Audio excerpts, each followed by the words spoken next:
Então, olha só. Aqui nós temos um cariótipo.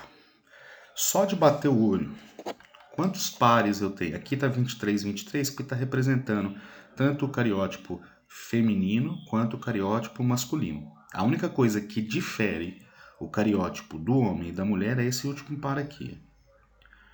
Mas eu sei que esse cariótipo aqui, ele é um cariótipo da espécie humana. Ah, como é que você sabe disso? Porque aqui eu tenho, né, o arranjo, né, o conjunto de cromossomos com 23 pares. Isso é característico da espécie humana. A gente falou anteriormente, né, que todas as células do corpo do indivíduo, né, a maioria das células do corpo do indivíduo tem o mesmo cariótipo, e se a gente pegasse indivíduos da mesma espécie, esse cariótipo também se repetiria. O que é repetir o cariótipo? É ter sempre o mesmo número de pares. Às vezes, a pessoa ela apresenta uma alteração genética, uma condição genética diferente disso, ela acaba apresentando algumas síndromes, tá? Mas uma pessoa que não possui síndrome nenhuma, não tem nenhuma alteração genética, ela vai ter um cariótipo parecido com esse aqui. Lembrando que isso é uma representação, tá? A gente não vê isso, né? Na célula não tá tudo organizadinho, bonitinho assim, não. Então, na espécie humana, a gente tem 44 cromossomos autossomos. Então, do par 1 até o par 22, esses são os nossos autossomos. Como estão em pares, 22 vezes 2, 44, né? Observa que aqui, ó, é em ordem de tamanho, né? E aí, ó, metacêntrico, submetacêntricos maiores. Aí diminui um pouquinho os metacêntricos, submetacêntricos, e aí vai. Tá? Então, é essa organização, é essa disposição que é feita para análise de cariótipo. No caso da mulher, ela tem 46 cromossomos. Então, a gente pode escrever da seguinte forma. Uma mulher, ela tem 46 cromossomos e o último par destes cromossomos é XX. Ou ela tem 22 pares autossomos mais o par XX. O homem, ele tem 46 cromossomos e o último par é XY. Ou o homem, ele tem 22 pares de autossomos mais um par XY. Então, homem, ele sempre vai ter XY, mulher, XX. Os cromossomos, eles estão dispostos, eles estão organizados assim aos pares, né? Os cromossomos com as mesmas formas, os mesmos tamanhos, exceto os cromossomos sexuais do homem, né? Como a gente acabou de ver aqui, a mulher, o último par dela ainda tem cromossomos iguais. O homem é diferente. Então, o resto aqui, ó, ele vai estar sempre, as duplas, né, os pares, eles vão estar organizados, né, um igual com outro igual. Neste caso aí, cada par de cromossomo a gente vai chamar de homólogo. O que são cromossomos homólogos? São cromossomos que têm a mesma forma, o mesmo tamanho e as mesmas informações, né, relacionado a algum tipo de característica, por exemplo.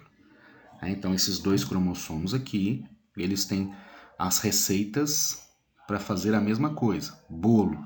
Só que um pode ser bolo de laranja, o outro pode ser bolo de banana, um pode ser bolo de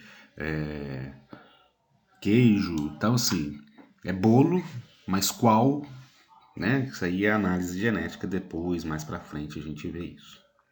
Mas só para vocês saberem que esses cromossomos eles carregam o mesmo tipo de informação, tá? Quando eu tenho dois cromossomos que têm forma, tamanho e informações, né, o mesmo tipo de informação, eu chamo esse par de cromossomos homólogos, quer dizer, parecidos.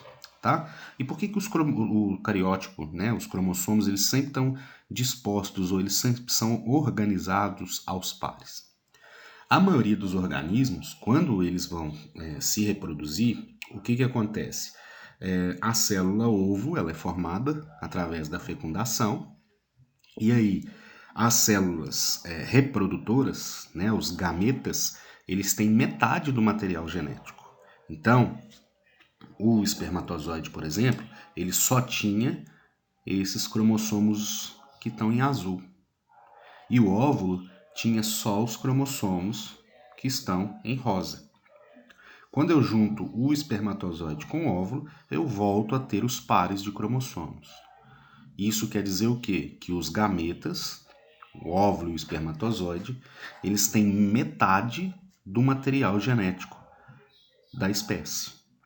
Porque na hora da fecundação, na hora que eu for juntar, né, as duas células, eu vou ter metade com mais metade, eu volto a ter um cariótipo completo, tá? Então, metade que está em azul estava no espermatozoide, metade que estava em rosa estava no ovócito 2, tá? Que popularmente as pessoas chamam de óvulo, mas a gente vai ver essa diferenciação depois também. Então, metade das características no espermatozoide, metade do material genético, perdão, no espermatozoide, metade do material genético no óvulo. Quando eu junto esses dois, acontece o processo de fecundação. O espermatozoide ele não entra todo dentro do óvulo, tá? Aqui vai entrar só a parte superior, a cauda do espermatozoide ela é desprezada, e aí o núcleo do espermatozoide vai se juntar com o núcleo do óvulo.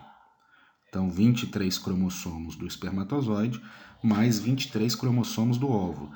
Quando ocorre essa união desses núcleos, a gente tem o zigoto ou a célula ovo. E aí eu volto a ter o cariótipo, né? A quantidade de material genético característico da espécie. Essa célula ovo ou zigoto, ela vai dar origem à maioria das células que formam o corpo de um indivíduo, que a gente chama de células somáticas. Por que somáticas? Porque somou, né, o material genético do macho e da fêmea para formar uma outra célula. Então, essas células somáticas, elas são as células que constituem o organismo. A maior parte das células do organismo são somáticas.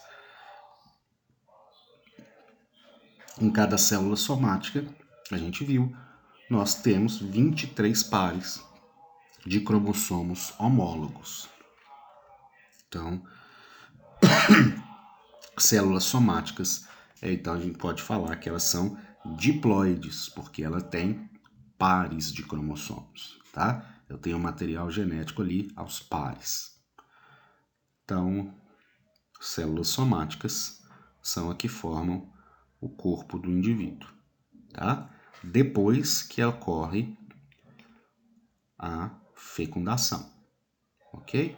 Mas a gente também tem outra linhagem de célula, que a gente chama de célula germinativa.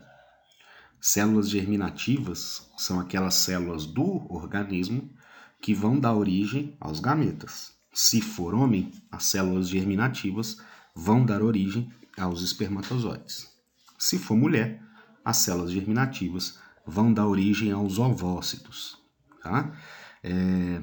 Essas células germinativas, elas, né, vão dar origem aos gametas, e nós temos que lembrar que os gametas vão ter cada um só um tipo de cromossomo. Eles não vão ter pares de cromossomos, tá? Então, no caso, os gametas não apresentam pares, porque eles só vão ter um tipo só de cromossomo.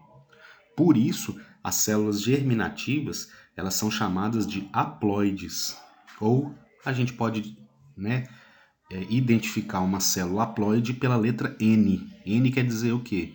Um número que não está aos pares. 2N, quando a célula é diploide, é porque eu tenho lá cromossomos aos pares. tá? Então essas duas palavrinhas, esses dois símbolos, a gente precisa saber que diploide é quando as células têm cromossomos aos pares, então tá duplicado, e células haploides é quando a gente tem os cromossomos sozinhos, né? A gente só tem um cromossomo de cada tipo, beleza? Esses conceitos eles vão se repetir muito.